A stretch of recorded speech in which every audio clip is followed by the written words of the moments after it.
morning to my dear students of class 8. This is the second class that we are doing in geography. In previous class we have already started our chapter. The name of the chapter was Interpretation of a Topographical Map. So class, today we will be revising some of the topic that we have done in the previous class, and then we will be moving towards the today's topic.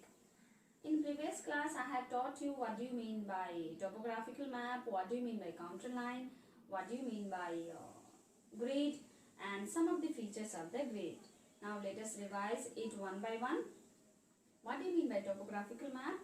Topographical map are large scale map that shows both natural and the man-made features. Natural features like plain, plateau, mountain, river, lake, and man-made features like settlement, post office, police station, bridge, roadway, railway. So these are the man-made features. That means a topographical map give you a detailed information about a particular place by showing both the natural and the man-made features. Now the second topic that we have discussed was what do you mean by counter line? Counter line, it is an imaginary line that meet at an equal elevation or that meet at the point of equal height. So this counter line help us to show the form of landform in a topographical map. So the landform that are present here, or you can also say counter line help us to show the physical features of a place. So with the help of the counter line, we will come to know what kind of landform it is. It is a plain, plateau or mountain. So counter line play a very important role while interpreting a topographical map. And then the third point that we have discussed, what do you mean by grid? As we all know, our earth has latitudinal and the longitudinal line. So the intersection of this latitudinal and the longitudinal line makes a grid. So this grid help us to locate a place. With the help of this grid, we will come to know which place is located in which hemisphere. Either it is eastern hemisphere or western hemisphere. We'll come to know with the help of grid. In previous class, we have also discussed some of the features of the grid system. Now let us go through it one by one. The first point that we have discussed in the features of the grid system was the line that runs vertically. It is known as a string. So this kind of a line, if you see vertical line in a topographical map, it is known as a string. And the horizontal line that you see in a topographical map, that is known as northing. So vertical line, it is known as a string, and the horizontal line on the topographical map, it is known as northing. After this, the second features is when these two horizontal line and vertical line intersect, there is a formation of grid square. So you can see here, when this line intersect, there is a formation of a square which is known as grid square. So this is the grid square. This is easting, this is northing, and this one is grid square. So students, this is my yellow board which is made up of chart paper. So please don't get confused. In this period of lockdown, I can use only this. I don't have any other option. So please adjust with this yellow board. So the third point that we are going to discuss in the grid features is the extreme southwest point. The extreme southwest point of a grid is the point of reference. That means the southwest point of a grid is the point of reference. And the fourth point, the numerical value of easting increases towards the eastern side and northing increases towards the northern side. That means if it is 0, 1, then 0, 2, 0, 3, it will go like this.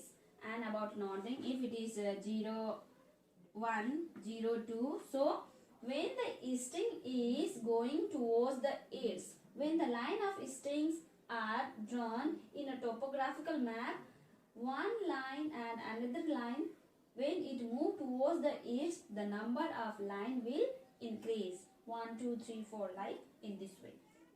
And in northing, it will increase when it is moving towards the north. So easting line, numerical value of easting increases when it is going towards the east, and numerical value of northing increases when it is going towards the north.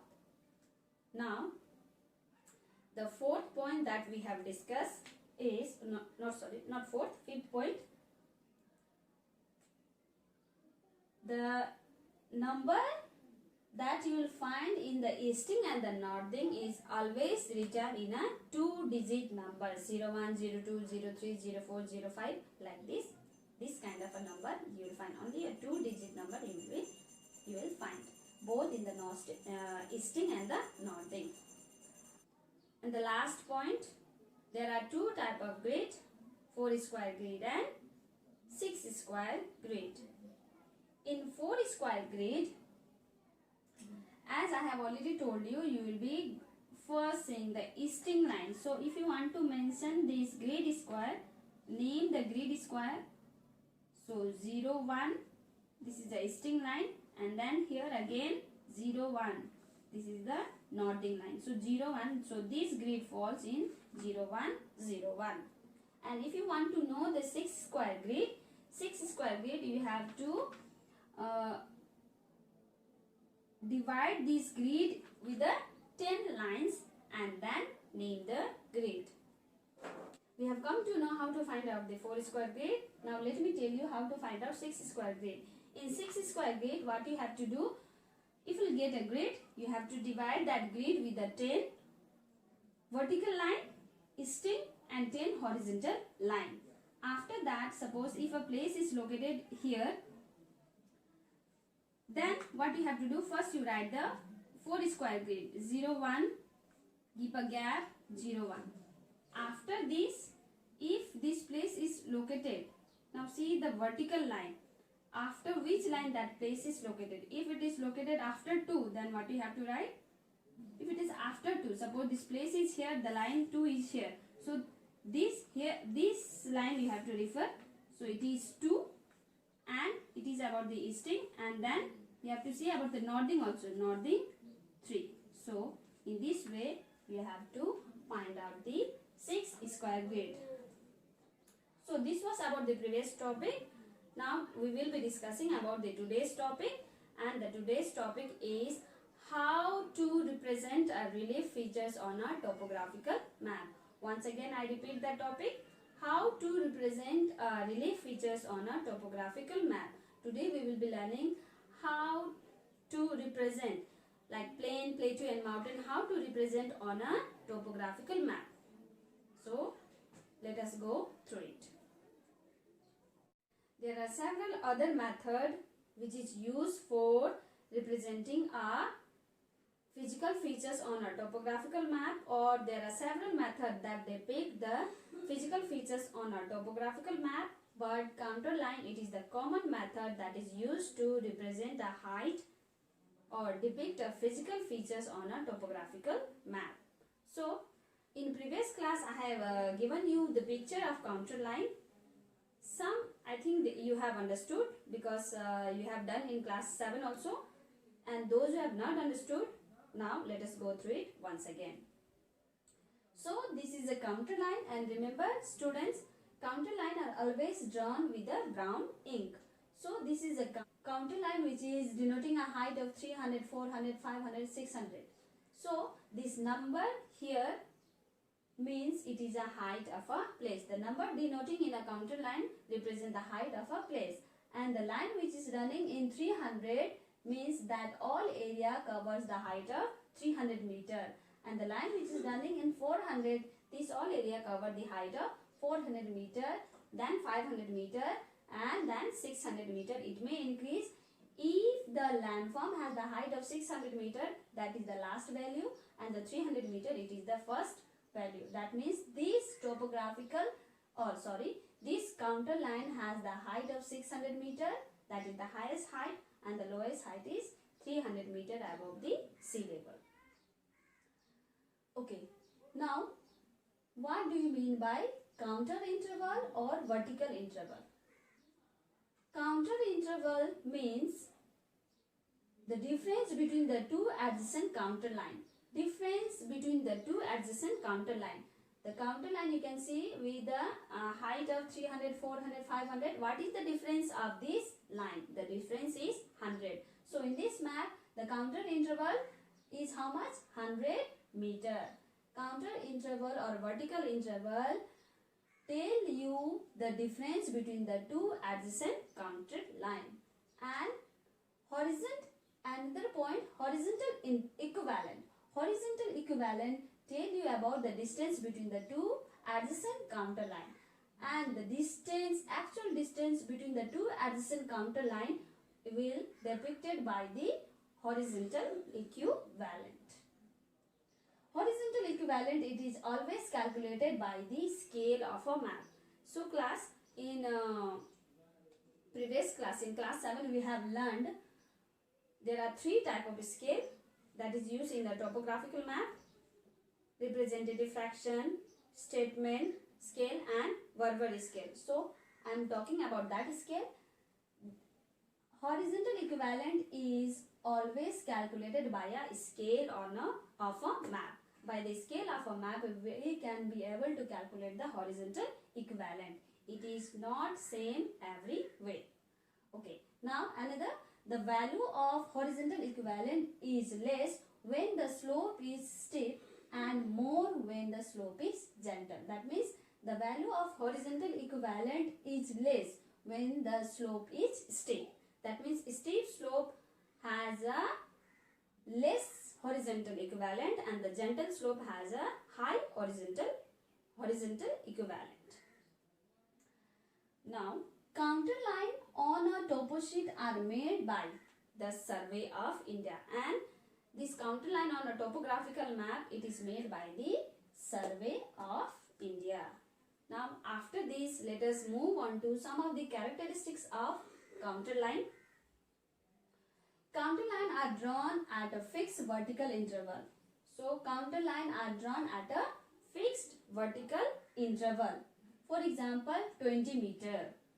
That means counter line has a fixed vertical interval of 20 meter and it will not change.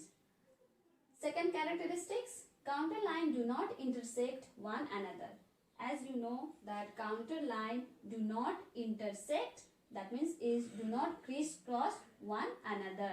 They can meet, they can touch, but they will not intersect one another. This is the second characteristics of counter line. Third, on a topographical map, every fifth line is drawn thick and it is known as counter index. That means on a topographical map, every fifth line, first, second, third, fourth, fifth line is drawn thick, bold one. Why? Because it will tell you about the counter index. Fourth point, the spacing between the counter line determine the nature of the slope. The space between the counter line determine the nature of the slope. If the counter line are very close to one another, the slope is steep. And if the counter line are apart from each other, the slope is gentle. That means counter line, if they are nearer to each other, the slope is very steep. And if they are far apart, then the slope is gentle. Now, fifth point, if the counter line are apart, it is known as gentle slope. And if they are close, counter line are close, then that depict a steep slopes. But if they are drawn at the equal interval, it is neither steep nor gentle. If they are drawn at the equal interval, see my counter line, it is drawn at the equal interval. That means this area, it is neither gentle nor steep. Such slope are uniform slope also. This kind of slope are known as uniform slope. So this was about the characteristics of a counter line.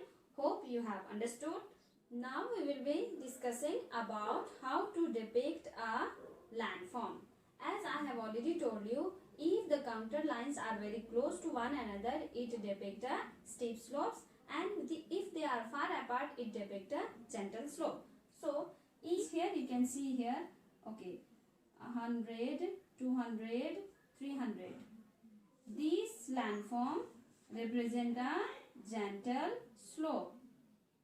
This side we have a gentle slope, and these landform represent, see this counter line, they are very close to one another. This represent a steep slope. That means a mountain, one side it is representing a gentle slope and other side it is representing a steep slope. So this kind of landform we will get with these two kind of a counter line. This side we have a gentle slope because the counter line are very far to one another, and this side the counter line are very close to one another. So this side we have a steep slope and this side we have a gentle slope. This kind of slope it is known as steep slope, and this is known as gentle slope. That means if a mountain has this kind of slope, then it is a steep slope, and if it has this kind of slope, then it is a gentle slope. So this was about the today's topic, and in next class we will be learning more about the shape of landform and depicted by a counter line. So till then, stay home, stay safe, take care.